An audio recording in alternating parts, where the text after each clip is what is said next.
అందరికీ నమస్కారం. మన NMC channel nature meditation channel చూసే ప్రేక్షకులకి స్వాగతం, సుస్వాగతం. ఈరోజు నాకు చాలా ఆనందంగా ఉంది.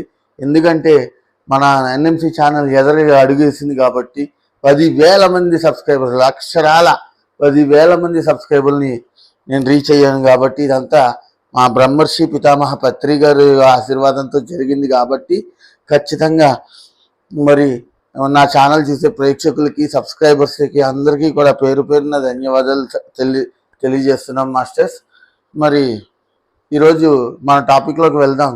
మన టాపిక్ ఏంటంటే తన కోపమే తన శత్రువు అని మన పెద్దలు ఎందుకన్నారో నాకున్న ఆత్మజ్ఞానంలో మీ అందరితో పంచడం కోసం నేను ఈరోజు రావడం జరిగింది. తన కోపమే తన శత్రువు. అవును, కామన్ కదా మనకి. ఇప్పుడు కోపం అంటే ఏంటి? అదొక రకమైన అజ్ఞానం. అర్థమైందా? కోపం అంటే అదొక రకమైన అజ్ఞానం. కోపంలో మనం చేసే ప్రతి పనికి మనకి ఎరుకుండదు. ఏదేదో మాట్లాడతాం, ఏదేదో తిట్టేస్తాం, ఏదేదో అనేస్తాం. ప్రతిదీ ఇంకా ఏం చేస్తున్నామో మనకి ఎరుక అనేది ఉండదు. మరి ఎరుక లేని స్థితి అంటే అది ఎక్కడ ఉంటుంది? అజ్ఞానంలో ఉన్న వాళ్ళకి మాత్రమే ఉంటుంది. జ్ఞానంలో ఉన్న వాళ్ళకి, అజ్ఞానంలో ఉన్న వాళ్ళకి తేడా ఏంట్రా అంటే ఇదే అన్నమాట. జ్ఞానంలో ఉన్న వాళ్ళు ప్రతి ఒక్కటి ఎరుకతో చేస్తారు, అజ్ఞానంలో ఉన్నవాళ్ళు ఎరుక లేకుండా చేస్తారు. అది జరుగుతుంది. ఓకే, ఇప్పుడు కోపం. మరి ఇప్పుడు నేను సాధారణంగా ఏ విషయాలైనా కానీ కోపడ్డాను అనుకోండి, కోపడితే అప్పుడు ఏమవుతుంది?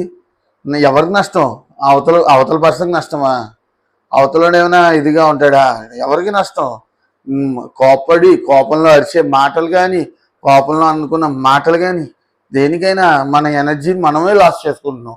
మన ఆ స్థితిని ఏదైనా సరే ఒక లో ఫ్రీక్వెన్సీ స్టేజ్లోకి మనంతటా మనం వెళ్ళిపోతున్నాం అన్నమాట.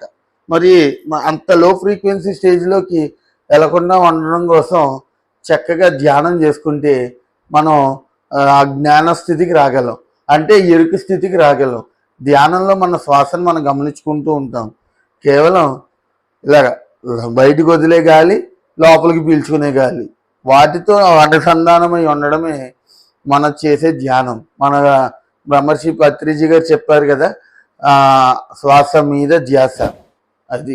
అది మనకి ముందు బుద్ధుడు కనిపెట్టాడు దాన్ని. శ్వాస మీద ధ్యాసని ఆయన కనిపెట్టిన భాష ఏంట్రా అంటే ఆనాపానా సతి అని. ఆనా అంటే లోపలికి పీల్చుకునే గాలి, పానా అంటే బయటకు విడిచే గాలి, సతి అంటే వాటితో అనుసంధానం అయ్యే విధానాన్ని ఆన అపాన సతి అంటారు. ఓకేనా? ఆనా పాన సతి ఇది మనకి ధ్యానంలో వచ్చుద్ది అనమాట. ఓకే, ఇది మనం ధ్యానంలో కూర్చుని ఇలాగా కళ్ళు మూసుకుని మన శ్వాసను గమనించుకుంటున్నంతసేపు మనకి ఆలోచనలు రావడం కామన్. ఆలోచనలు వచ్చినాయి కదా అని చెప్పి మనం డైవర్ట్ అయిపోతే మనం చేసే ధ్యానం ఏమవుతుంది? వృధా అవుతుంది. అలా వృధా కాకుండా ఉండాలంటే మనం ఏం చేయాలి? ఎక్కడైతే నీ ఆలోచన తిరుగుతుందో అక్కడ నీకు ఎనర్జీ వెళ్ళిపోతుంది అన్నమాట. అర్థమైందా? ఇప్పుడు నేను ఇందులో మాట్లాడుతున్నా, నా దృష్టి ఇక్కడ ఉంది, నా ఎనర్జీ ఎక్కడికి వెళ్తుంది? దీని మీదకి వెళ్తుంది. అదే నేను శ్వాస మీద పెట్టుకుని గమనించుకున్నా అనుకో, అప్పుడు నా శ్వాస దగ్గర నా దృష్టి ఎక్కడ ఉంటుందో నా ఎనర్జీ కూడా అక్కడ ఉంటుంది. నా శ్వాస దగ్గర ఎనర్జీ ఉంటుంది. అప్పుడు ఎంతో చక్కగా బోల్డ్ ఎనర్జీని మనం పొందగలుగుతాం మాస్టర్స్. ఇది నేను తెలుసుకున్నది. తన కోపమే తన శత్రువు. దీనికి ఇంకో బెస్ట్ ఎగ్జాంపుల్ ఏంటంటే, నేను ఒకప్పుడు పాత రోజుల్లో చెప్తున్నా, ఇప్పుడు ఈ కాదు, ఒకప్పుడు ఫుల్గా డ్రింక్ ఉండేది నాకు. ఓకే, మా డాడీ మీద కోపం గీచుకోనో లేకపోతే ఇంకొకరు ఏదో సందర్భం ఎత్తుక్కోవడం, తాగడానికి ఏదో ఒకటి సిచ్యువేషన్ ఎత్తుక్కోవడం, ఫుల్గా తాగేసేవాడిని. తాగేసి ఏమయ్యేది? ఆ మత్తుకి ఎక్కడికో వెళ్ళిపోయేది. ఆ మత్తులోంచి వచ్చే తిట్లు కానీ మాటలు కానీ ఏమన్నానో నాకు తెలీదు. నేను అనేసేవాడిని, ఎన్ని మాట్లాడినారో అన్ని మాటలు అనేసేవాడిని. ఎవరికి నష్టం? ఒకసారి నాకు అలా యాక్సిడెంట్ అయ్యింది. అప్పుడు ఎవరు నష్టపోయారు అంటే ఏం ముంచింది? నేను కోపంలో చేసిన పని కదా అది. కోపంలో వెళ్ళి తాగేసాను, కోపంలో ఇంటికి వస్తున్నాను, నాకు యాక్సిడెంట్ అయ్యింది. అక్కడ నష్టపోయింది ఎవరు? నేనే కదా. మరి అదే నేను ఎరుకు స్థితిలో ఉండి, నేను ఎరుకుగా ఉండి దీనికి సొల్యూషన్ ఏంటి అని వెతుక్కుని ఉండుంటే నాకు ఆ యాక్సిడెంట్ అయ్యేదా? లేదు. నాకు ఏదైనా జరిగేదా ప్రమాదం? లేదు. అన్నీ నాకు నేను చేసుకున్న ఇదన్నమాట. అందుకే తన కోపమే తన శత్రువు అనేసి మన పెద్దలు అన్నారు. మనం కోపంలో గమ్ముని ఏ పనిలో చేయకూడదండి. ఏ పని చేసినా శాంతంగా, సహనంగా, ఎరుకు స్థితితో చేయాలి. ఓకే, మరి చేస్తారని నేను ఆశిస్తున్నాను. మీ కోపం ఎవరికైనా ఇంకా కోపాలు ఉంటే ఆ కోపాలు తగ్గించుకుంటారని భావిస్తున్నాను. మరి చక్కగా ప్రతి ఒక్కళ్ళు కూడా ధ్యానం చెయ్యండి. ధ్యానం అనేది మనకి ఎంతో మంచి చేస్తుంది. ధ్యానం అంటే అదేదో మతాలకి మారిపోమంటున్నారు అనుకుంటారు.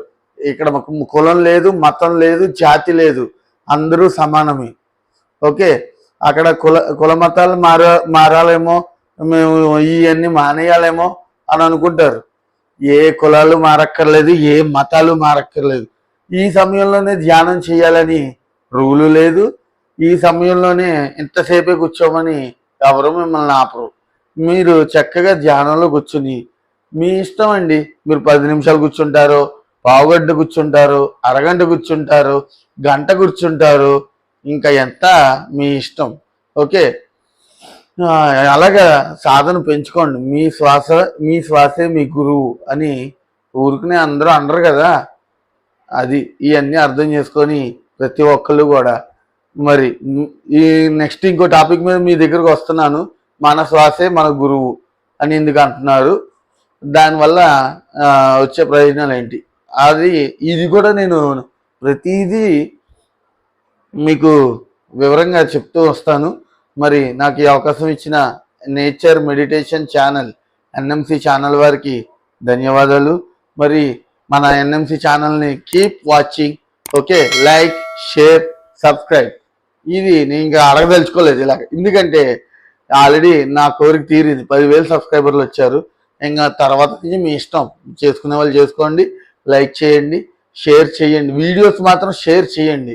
నేను కోరుకునేదల్లా ఇంకెక్కడి నుంచి లైక్స్, షేర్స్ అంతే. సబ్స్క్రైబ్ ఇంకా నేను అడగను, మీ ఇష్టం. నేను చేయాలనిపిస్తే సబ్స్క్రైబ్ చేయండి. ఓకే, మరి నాకు ఈ అవకాశం ఇచ్చిన నేచర్ మెడిటేషన్ ఛానల్ వారికి ధన్యవాదాలు. Thank you.